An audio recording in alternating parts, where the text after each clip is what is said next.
Hello, Rainer aka Mac, and welcome. In this video we take a look at what ships are currently slated to be in development. As always, a huge thank you to all of my patrons and channel members. Thank you all so much for the support, allowing me to do what I do.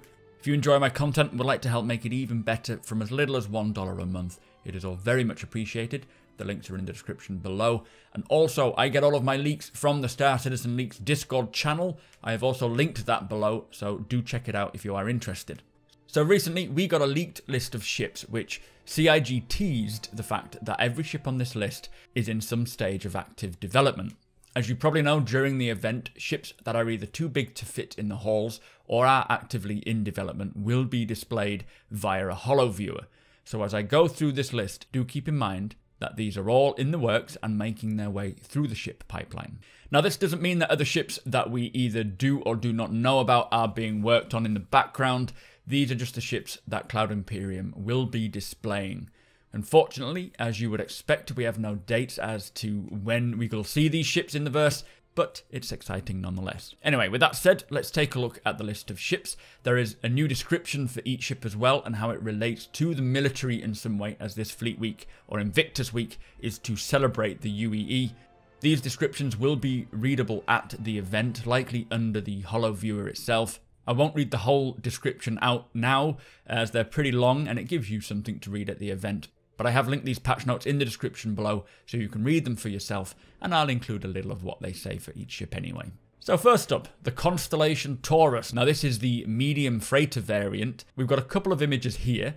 This was removed from the roadmap a while back, so it's good to see that it's still in development.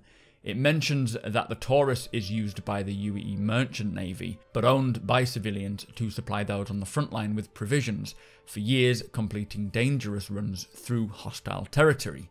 Now, I do wonder if that's a hint to some of the mission types we'll get in the future, supplying frontline troops or running logistics for the UEE someday. But you can see it's changed its front cockpit view from what it was originally to more of an Aquila style front end. Also, it looks like it has some protective shutters that come down. I wonder if that will be the case. Anyway, next up, we have a personal favourite of mine. This is the Drake Vulture. This is a solo salvaging ship, just like the Prospector is to mining, and it states that there is no denying it. Winning can be a messy business. There will be no shortage of wreckage to wade through once your fleet of Drake ships has laid waste to the latest batch of Outlaws. Now, this was also on the roadmap, but soon removed. Unfortunately, there is no holo image just yet, but it's great to hear that this is being developed. Whether it's waiting for the salvaging mechanic to come alongside is unknown, but as a proud owner of this ship, I cannot wait to take a look at it. Even if it's just a holo display, it's going to be fun. So the Aegis Redeemer. Now this is a ship that has been a long time coming and will be available to see in the holo viewer display, showing off all of its latest updates. Now I have covered the ship in a separate video recently, looking at what has changed. So be sure to check that out later. What I will say though, is the description says the ship is designed to carry significant cargo and troops, and that it has a boarding hatch. So I am wondering if the Redeemer is a ship boarding dropship stroke gunship now. Either way, it does sound like it's a pretty decent ship, and I'm sure that all those who own it will love it, and those who CCU'd from it will probably end up buying it back. Next up, we have a pretty special ship, the Rsi Polaris.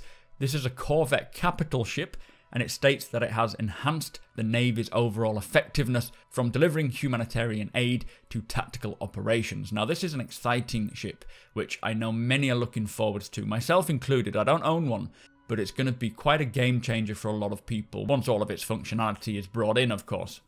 Also in development is the Tumbril Nova Tonk. Now it mentions that the tank is used to protect tactical encampments across the Vandal front, and it can be redeployed to provide combat support where needed.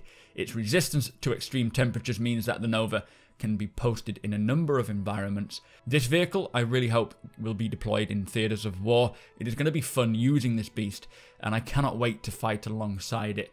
Also, loading it into my Hercules C2 to deploy around bases that I have built will be a lot of fun. Next up is the Aegis Nautilus. Now this ship is a mine layer, which was first introduced during the First Terran War. Since then, it has played a crucial role in the ongoing Vandal War, setting up perimeter defences and on one occasion eliminating an entire Vandal squadron before they could escape the system.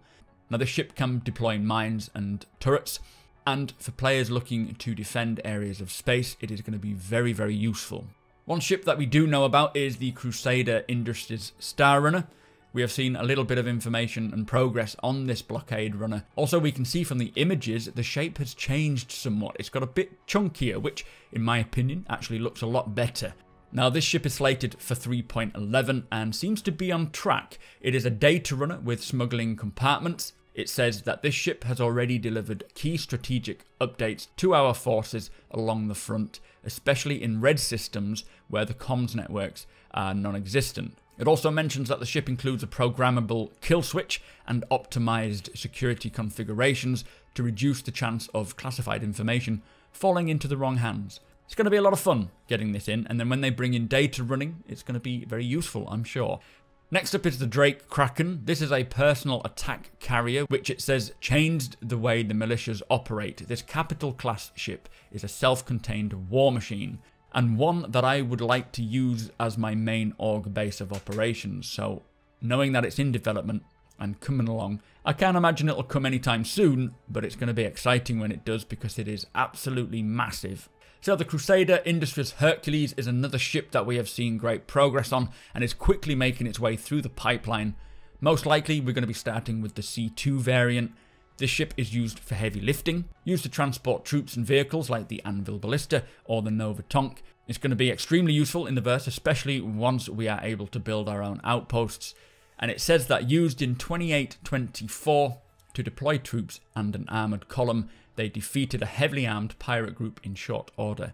Again, a very useful ship with a huge amount of cargo space, so even if you're just using it for running cargo, you're going to make a good kill in there. So as you've probably heard, the latest vehicle to go on sale is the Origin G12A, which comes in 3 variants. We have racing, exploration, and a missile combat variant. This is used by the UEE as a patrol vehicle for landing sites in active combat areas with severe weather patterns.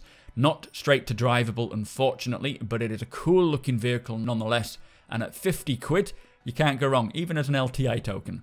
I will do a more in-depth review in an upcoming video, but for now, we'll move on to the final ship that is in active development, which is the Drake Corsair.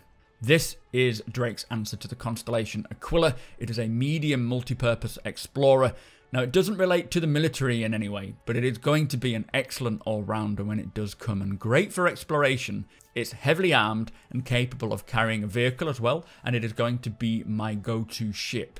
Now, this was on the roadmap at one time and then promptly removed for reasons that I forget, but it's great to hear that it's still in development and hopefully will release sometime earlier this year than later this year, although we are practically halfway through. So that is the lineup of ships currently in active development. As I say, there are likely others that we don't know about. The monthly report has been talking about 4 other ships that are being developed. One of these could have been the G12A, so let's say 3 that are unknown to us. But I'm excited already, as this lineup has some incredible ships, many of which I actually own for once.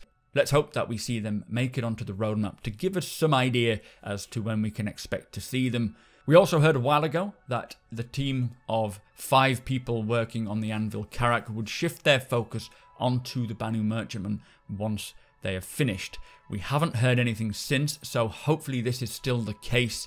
But before I do go, make sure you let me know which ships you're excited for and whether any of them are missing that you would like to see on the roadmap.